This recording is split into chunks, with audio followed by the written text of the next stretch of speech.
Good morning, folks.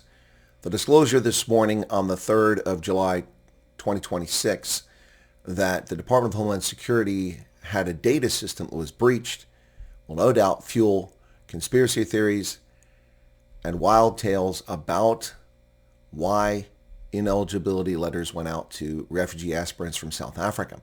Folks will no doubt glom onto this and say, aha, see, we told you these are fake letters and we have been compromised. Well, let's talk a little bit about that. The Epoch Times reports this morning that DHS investigates a breach in its information sharing network. The attack did not compromise classified information. The Department of Homeland Security is probing a cyber breach in an unclassified legacy information sharing system used for the exchange of sensitive data with law enforcement partners. This breach includes the Homeland Security Information Network, which oversees the sharing of sensitive but unclassified information, SBU, with foreign law enforcement, local authorities, and other organizations. Now understand that DHS would not be sharing information with foreign law enforcement about refugees. DHS confirmed yesterday it was investigating this recent cyber incident, but they had no comment for requests beyond that. Senator Mark Warren of Virginia said the information in HSIN, while not classified, is highly sensitive and its exposure risks national security.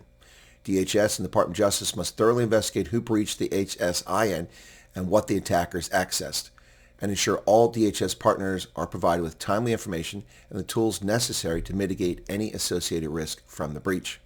He said DHS must ensure such a breach does not happen again.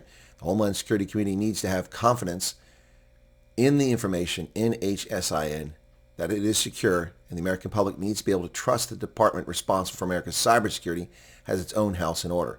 And he's 100% correct on that. I mean, this will not engender confidence in DHS, let alone those who are interested in the refugee program. So what is HSIN? Well, it's the Homeland Security Information Network. It's the department's official system for trusting sharing of sensitive but unclassified information between federal, state, local, territorial, tribal, international, and private sector partners. Mission operators use that network to access Homeland Security data, send requests securely between agencies, manage operations, coordinate planned event safety and security, and respond to incidents, and share the information they need to fulfill their missions and help keep their community safe.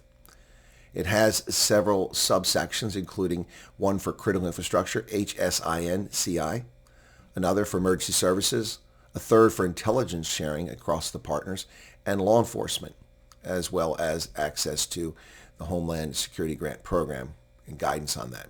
So what does this mean? Was information about refugees compromised? This network has been under threat from Chinese actors for some time.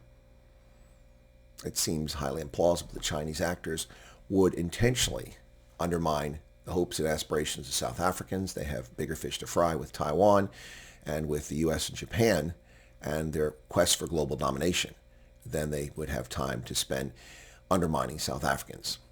The bottom line here is that whatever was compromised, and most likely it's request for information about events to protect against potential terrorism or against illegal entry into this country, or people who've been deported from this country, that information shared with foreign law enforcement and throughout the network where passport information is shared. That would be my expectation. Don't know for 100% that's the case because I've not accessed that network, but that seems to be the most likely situation. To me, the bottom line is there's a number of conspiracy theories out there now about the refugee ineligibility letters, and this will only fuel that. So until we know more, I would not lend much credence to conspiracy theories that will crop up as a consequence of this news story. Thank you, folks. God bless.